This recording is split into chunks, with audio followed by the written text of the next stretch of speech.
শুরুতেই জানিয়ে দিব আজকের গুরুত্বপূর্ণ সংবাদ বাংলা সংবাদ।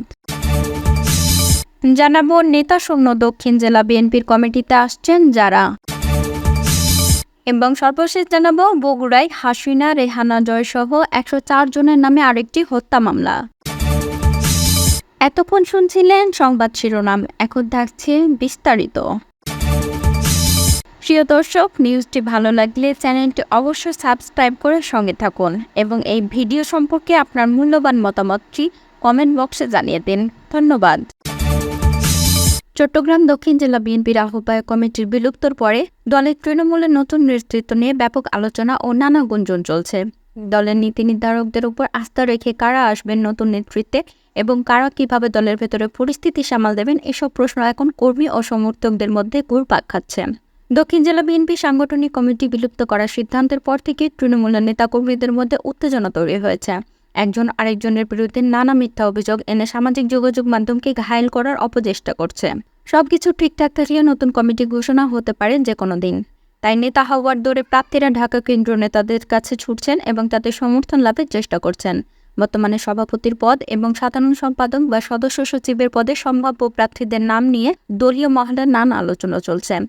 চট্টগ্রাম দক্ষিণ জেলা বিএনপি সভাপতির পদে আলোচনায় আছেন যারা, তারা হলেন জেলা বিএনপি সাবেক সাধারণ সম্পাদক গাজী আহমদ শাহজাহান জুয়েল, সাবেক সাধারণ সম্পাদক অধ্যাপক মোহাম্মদ মহিউদ্দিন, সাবেক যুগ্ম আহ্বায়ক আলহাজ আলী আব্বাস, সাবেক সহসভাপতি অ্যাডভোকেট ইফতেখার হোসেন চৌধুরী মহসিন। সাধারণ সম্পাদক বা সদস্য সচিব পদে যাদের নাম শোনা যাচ্ছেন তারা হলেন সাবেক সিনিয়র যুগ্ম আহ্বায়ক এনামুল হক এনাম, সাবেক যুগ্ম আহ্বায়ক লিয়াকত আলী, সাবেক যুগ্ম সম্পাদক কামরুল ইসলাম হোসাইনি, সাবেক যুগ্ম সম্পাদক আশরাফুদ্দিন চৌধুরী, বিলুপ্ত কমিটির সদস্য মুজিবুর রহমান, খোরশেদ আলম, লায়ন মোহাম্মদ হেলাল উদ্দিন।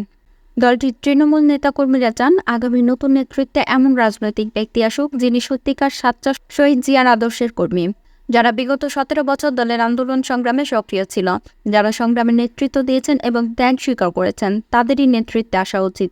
তারা আরও মনে করেন বিতর্কিত বা হাইব্রিড নেতাদের নিয়ে কমিটি গঠন করলে তার তৃণমূলের গ্রহণযোগ্যতা পাবে না এবং দলের মূল লক্ষ্য উদ্দেশ্য পূরণ হবে না। চট্টগ্রাম দক্ষিণ জেলা বিএনপির সর্বশেষ সম্মেলন হয় 2009 সালে। সে কমিটিতে জাফরুল ইসলাম চৌধুরীকে সভাপতি এবং শেখ মোহাম্মদ মহিউদ্দিনকে সাধারণ সম্পাদক করা হয়েছিল। এরপর 2011 সালে পুনর্গঠন করা হয় এবং জাফরুল ইসলাম চৌধুরীকে সভাপতি এবং গাজী শাহজাহান জুয়েলকে সাধারণ সম্পাদক করা হয়। এই কমিটি দীর্ঘ 8 মাস দায়িত্ব পালন করার পর 2019 সালের অক্টোবরে বিলুপ্ত করেন কেন্দ্রীয় কমিটি। এরপর 2023 সালের 7 মে বিলুপ্ত কমিটির 4 নম্বর সদস্য এনামুল হক এনামকে প্রথম যুগ্ম আহ্বায়ক করা হয়। তিনি এস আলম গ্রুপের বিলাসবহুল গাড়ি সরানোর কেলেঙ্কারিতে পড়ে এনাম তার প্রাথমিক সদস্য পদ হারান। সে সঙ্গে দক্ষিণ জেলা কমিটির বিলুপ্ত ঘোষণা করেন কেন্দ্রীয় কমিটি। এদিকে চট্টগ্রাম দক্ষিণ জেলা বিএনপি নেতৃত্বের প্রশ্নে যে উত্তেজনা এবং বিতর্ক তৈরি হয়েছে তা দলের ভবিষ্যৎ কৌশল নির্ধারণে গুরুত্বপূর্ণ ভূমিকা পালন করবে। দলের তৃণমূল নেতাকর্মীরা যেসব দাবি করেছেন তা নতুন নেতৃত্ব নির্বাচনে গুরুত্বপূর্ণ হয়ে উঠবে। তৃণমূল কর্মীদের মতে আন্দোলন সংগ্রামে সক্রিয় নেতাদের নেতৃত্ব আনলে দলের ঐক্য এবং শক্তি বজায় থাকবে। বিতর্কিত এবং স্বার্থপর নেতাদের নেতৃত্বে আনা হলে দলের অভ্যন্তরীণ বিভক্তি এবং হতাশা আরও বৃদ্ধি পাবে। পাশাপাশি বর্তমান চট্টগ্রাম দক্ষিণ জেলা বিএনপির নতুন নেতৃত্ব কেমন হবে তা নিয়ে তৃণমূল কর্মীদের মধ্যে ব্যাপক কৌতূহল ও উত্তেজনা বিরাজ করছে। দলের হাইকমান্ড কাদের উপর আস্থা রাখবে এবং নতুন নেতৃত্ব কিভাবে দলের সংকট মোকাবেলা করবে তা আগামী দিনের রাজনীতিতে গুরুত্বপূর্ণ প্রভাব ফেলবে। তৃণমূলের প্রত্যাশা নতুন নেতৃত্ব দলের জন্য সঠিক পথ নির্দেশন করবে এবং দক্ষিণ চট্টগ্রামের রাজনীতিতে বিএনপিকে আরও শক্তিশালী করবে। অপরদিকে টানা 6 বছর ধরে আহ্বায়ক কমিটিতেই বন্দী ছিল চট্টগ্রাম দক্ষিণ জেলা বিএনপির রাজনীতি। বিপরীতে জেলার মতো 8টি উপজেলা ও পৌরসভাও চলছে আহ্বায়ক কমিটির নির্ভর বিএনপির রাজনীতি। এতে দলের চেইন অব কমান্ড ভেঙে পড়ে রাজনৈতিক কার্যক্রম হযবরল অবস্থা বিরাজ করছিল।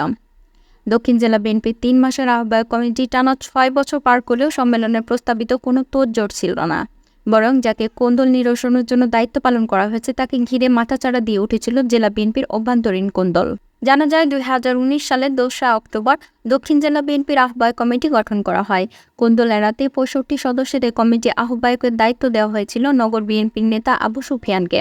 আহ্বায়ক কমিটি করার প্রায় 2 বছর পর 9টি উপজেলা ও পৌরসভা কমিটি গঠন করা হয়। অর্থনৈতিক সুবিধা নিয়ে কমিটি গঠন করার অভিযোগ তুলে পাল্টা কমিটি ঘোষণা করেন সিনিয়র যুগ্ম আহ্বায়ক কর্ণফুলীর আলী আব্বাস, সদস্য সাতকানিয়া অধ্যাপক শেখ মহিউদ্দিন ও বাঁশখালীর লিয়াকত আলী। সে সময় দলীয় শৃঙ্খলা ভঙ্গের অভিযোগে জেলার 3 নেতাকে 2021 সালের 10 জানুয়ারি দল থেকে বহিষ্কার করা হয়। এরপর 2023 সালের 7 মে আহ্বায়ক কমিটির 4 নম্বর সদস্য পটিয়া এনামুল হক এনামকে 1 নম্বর যুগ্ম আহ্বায়ক করে কেন্দ্রীয় বিএনপি। এদিকে 4.5 বছর পার হলেও উত্তর সাতকানিয়া সাংগঠনিক ইউনিটের কমিটি দিতে পারেনি জেলা বিএনপি। এই ইউনিটে সিনিয়র নেতা বেশি থাকার অজুহাতে কমিটি গঠনের সময় ক্ষেপণ করা হচ্ছে বলে জানা গেছে।